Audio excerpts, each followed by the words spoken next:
Memburu para buron yang diduga mencuri, menggarong, serta menilup duit negara bukan pekerjaan mudah. Prosesnya seringkali panjang dan berliku.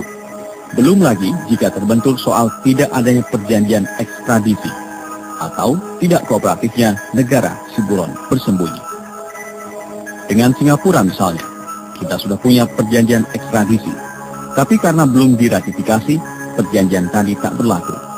Akibatnya, Singapura menjadi tujuan paling cepat dan gampang bagi sejumlah orang yang tersangkut kasus korupsi.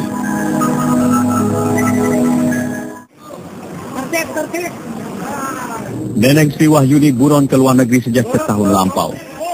Dia adalah istri Muhammad Nazarudin, terpidana kasus korupsi Wisma Atlet. Pelarian Neneng berakhir di rumahnya di kawasan Pejaten, Jakarta Selatan, Rabu pekan silam. Neneng ditangkap sebagai tersangka dalam kasus proyek pembangkit listrik tenaga surya atau PLTS di Kementerian Tenaga Kerja dan Transmigrasi tahun 2008. Apakah Neneng ditangkap atau menyerahkan diri? Masih tanda tanya. Jadi kalau seandainya hari ini tidak ada diawasi di Sutar, maka kita berencana besok pagi akan mengantar yang bersangkutan kepada KPK. Itu rencana. Bukan dijemput, tapi Neneng secara sukarela menyerahkan diri dengan cara menghubungi KPK sekitar siang, baru sekitar jam 3 tim KPK menjemput ke rumah yang di Pejaten, rumahnya Nazarudin. Dari situ aja udah kelihatan bahwa memang bukan ditangkap tapi menyerahkan diri. Karena nggak mungkin dong si orang buronan kembali ke rumahnya kan. Saya ingin tegaskan kembali bahwa tersangka Neneng ditangkap.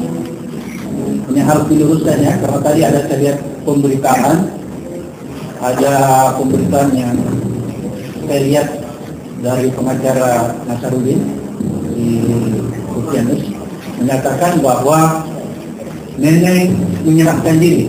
Jadi juga yang harus dipikirkan bahwa tim KPK melakukan penangkapan terhadap tersangka Neneng. Clear ya? Neneng dan Nazarudin mengawali pelariannya dengan alasan berobat ke Singapura. Tapi kemudian mereka tak pulang-pulang.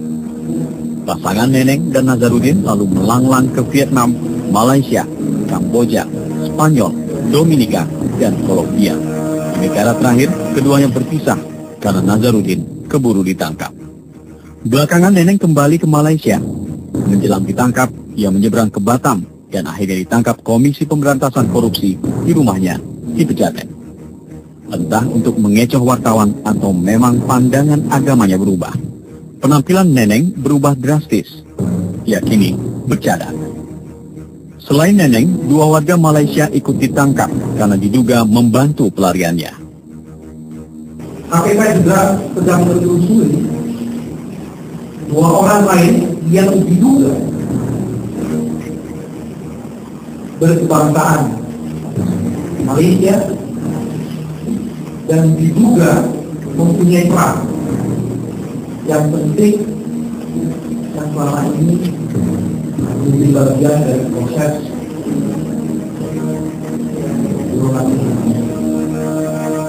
Keterlibatan Neneng dalam proyek pembangkit listrik Kemenaker Trans tersingkap dalam persidangan Dimas Ginting, pejabat pembuat komitmen Direktorat Pembinaan Pengembangan Masyarakat dan Kawasan Transmigrasi yang sudah divonis 2 tahun penjara.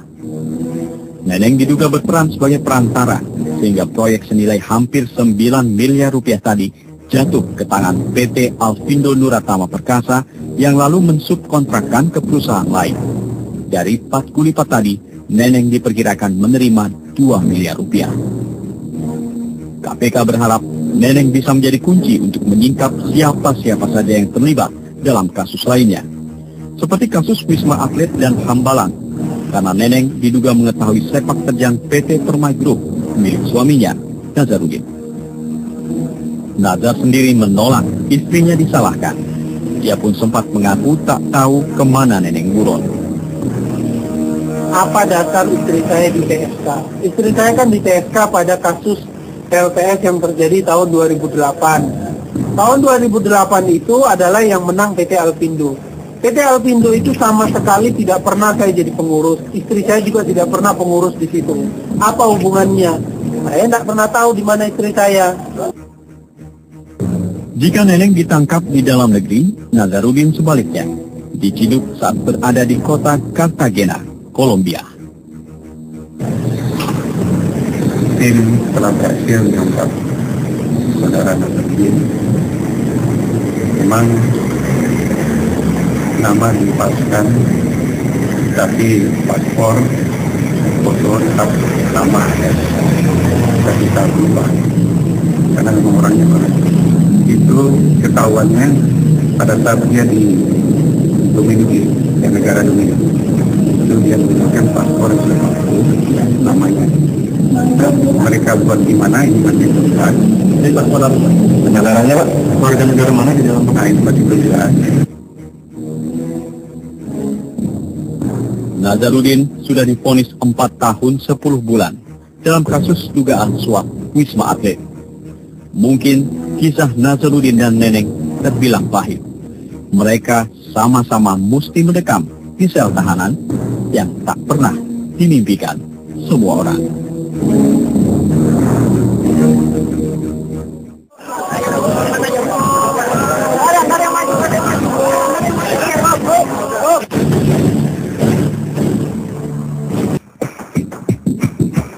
Setelah buron 10 tahunan, Serni Kojongian akhirnya dideportasi ke Indonesia. Dia dipulangkan ke tanah air setelah otoritas imigrasi Amerika Serikat mencokoknya di San Francisco 2 tahun silam.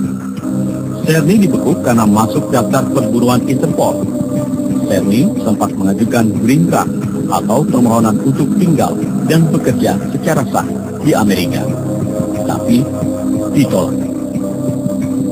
Rabu pekan silam, Serni Kojongian tiba di Jakarta. Ia harus menjalani hukumannya 20 tahun penjara. Nama Serni sebelumnya nyaris tak dikenal khalayak. Serni yang lahir di Manado 49 tahun silam, dulu menjabat Direktur Kredit dan Keuangan Bank Harapan Sentosa, bank yang diguyur dana bantuan likuiditas Bank Indonesia atau BLBI senilai hampir 2,7 triliun rupiah. Pada tahun 2002, dalam sidang in absentia atau sidang tanpa kehadiran terdakwa, Pengadilan Negeri Jakarta Pusat memvonis Serni bersalah. Serni dihukum penjara 20 tahun, setara dengan hukuman yang diterima Eko Edi Putranto, salah satu komisaris BHS. Serni, Eko, dan Hendra Raharja didakwa meminjamkan dana BLBI untuk perusahaan di bawah grup BHS. Tindakan mereka menyimpang dari prinsip kehati-hatian bank dan batas pemberian kredit untuk perusahaan dalam grup sendiri. Meski tak ada di tanah air sudah lama, kuasa hukum Serni menolak kliennya disebut buron. Faktanya, Ibu Serni ke Amerika itu pada awal tahun 1999, Januari 1999, dia ke Amerika. Pada saat itu dia tidak dalam status fiskal. Ya. Dia pergi ke Amerika, tidak dalam status fiskal, dan tidak ada proses perencanaan apa-apa terhadap dirinya. Sejak tahun 1999 itu sampai dengan sekitar 2000 sampai 2009, dia tidak mengetahui ada proses persidangan terhadap dirinya. Dia baru mengetahui sekitar dia di 2007-2009 itu. Dia baru mengetahui ternyata di Indonesia itu dia telah dihukum 20 tahun. Begitu tiba ke tanah air, Serni langsung diserahkan pada kejaksaan. Eksekusi hukuman untuk Serni sudah tertunda amat lama, hitung sejak namanya masuk daftar pencarian orang. Petugas kejaksaan mengirim Serni ke Lembaga Pemasyarakatan Tangerang.